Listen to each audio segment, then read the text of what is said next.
Hello, this is Caleb Barney with Russell Real Estate, and today I wanted to go over some market statistics for the areas that I serve most. And this is primarily geared toward my buyers who are looking for a primary residence. So I do work with a lot of investors. I work with other types of clients that buy outside of these areas, but this is kind of 80% of the clients that I work with are usually buying in these regions. So basically, we have the southwest portion that's going to be Cloverleaf running all the way up into like Avon Lake, going over through Lakewood, Rocky River, Parma, and then all the way down as we're making our way past like Revere and everything down to Wadsworth. So that's the main areas that I'm going to be focusing on, or those are the areas that I'm focusing on for this video. And the first thing I wanted to go over was the historic count of active listings. So a lot of people, they are wondering, and I actually literally just got this question today from one of my clients saying, is it better to wait until the market drops um, in order to buy a house? Like, should I just rent for the time being until home prices drop? And I'm not a very pushy, quote unquote, salesperson. So to me, it just depends on your comfortability, and everything's going to depend on your risk tolerance, your financial position, things of that nature, your life situation. But to me, it doesn't make sense to wait for the market to drop because I personally don't think the market will drop. Of course, you're going to think that I'm saying that because I'm a real estate agent, but I'm going to show you the data here just to kind of back up that opinion. So, as you could see here, these are the active number of listings, and this is the historic count. So these are all listings. It's not just new listings. These are all listings that are available on a monthly basis, broken down over the past 5 years. So, a little more than 5 years, I should say. So you could see right now we are definitely at a much higher rate than we were the first 3 months of 2022. But I think that if you're familiar with the Northeast Ohio market and just the headlines for national media of where the housing market has been basically since COVID, the the housing market was very, very active and home prices shot through the roof during that time period.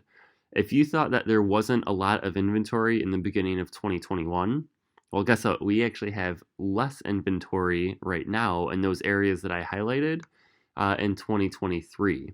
So, on every single month so far that we have full data for, we actually have fewer active listings. So, our supply is lower right now than it was in 2021. And it's much, much lower than it was in 2018, 2019, and 2020. So, 2 to almost 3 times lower than those time periods there. Not quite. But so, and those were considered healthy sellers markets then. Now it still is considered a seller's market.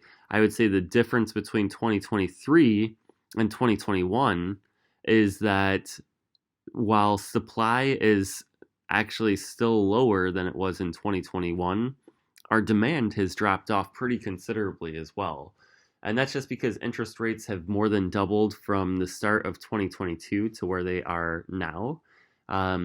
Depending on when you're looking at this, interest rates are going to, and obviously depending on what your credit score is, your debt to income ratio, everything like that, interest rates right now are anywhere between like 6 and 6.5% for most people looking to buy right now. So demand has fallen off a cliff as well, but we had so much demand before that it we're still seeing multiple offers in the areas that I highlighted before. The way that I like to describe it was, okay, everybody heard in 2021 when we were getting 10 offers or more on any given property, it seemed like, well, demand has been cut in half since that time period. So instead of 10 offers per property, maybe we're only getting 5 offers per property. Maybe you're only getting 2 or 3 offers per property. Either way, you're still in a multiple offer situation, and sellers are still in the driver's seat for the most part here in 2023. So that's just the first piece of information that I wanted to highlight. The active listings, there's just very little supply out there for houses available for sale. The next one is the current price per square foot ratio. And again, just to show you where we're at right now in those areas, what they're averaging is $175 per square foot. You could see that this has actually gone up every month this year so far, and that's probably going to continue into the summer, I would say, and then it's going to start dropping. And that's kind of what you see every year, so highlighted by some ups and downs. I'm not sure what happened here as far as the two outliers. I'm not really sure what happened there, but I can only use the data that I'm given, so that's what we're looking at here.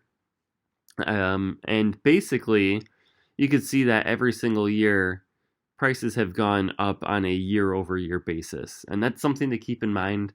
Don't get caught up with the headlines of, hey, we just had our first decline on a month-over-month basis in X amount of months. Once again, you don't always expect home prices to go up on a month-over-month basis. What's a more accurate and telling presentation is going to be your year-over-year data. And you can see that we're still seeing healthy results from that year-over-year data there.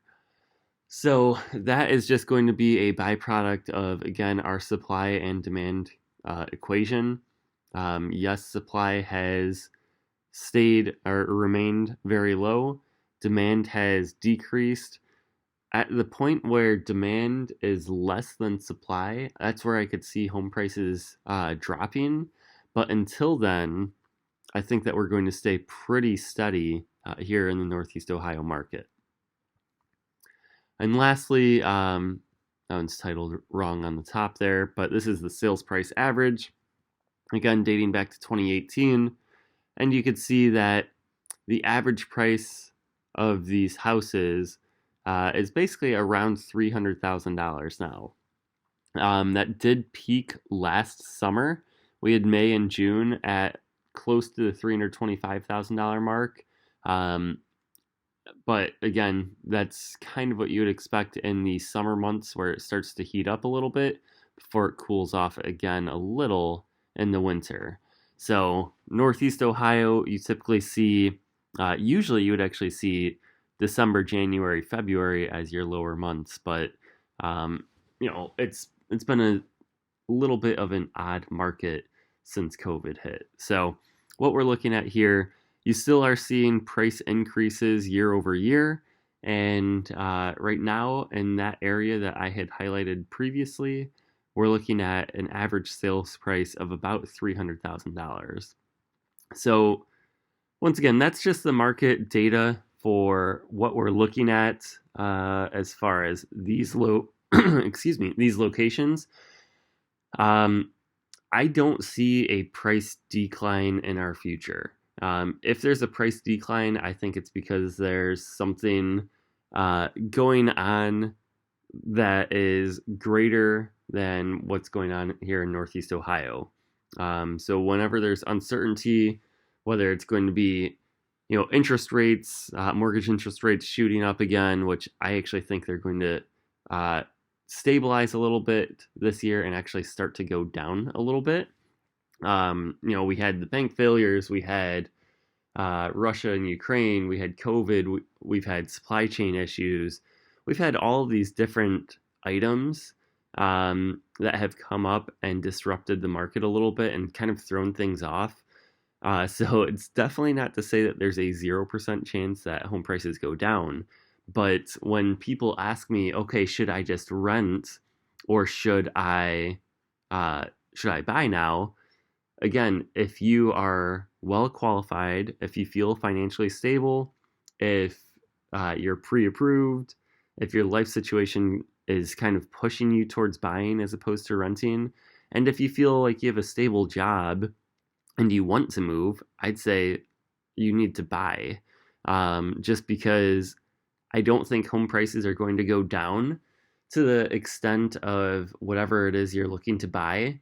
So if you're looking to buy a $300,000 house, because again, that's the average right there, um, are you, what's the equivalent for renting a place like that out if you're in that position? So are you going to be paying $2,000 a month for your rent payment?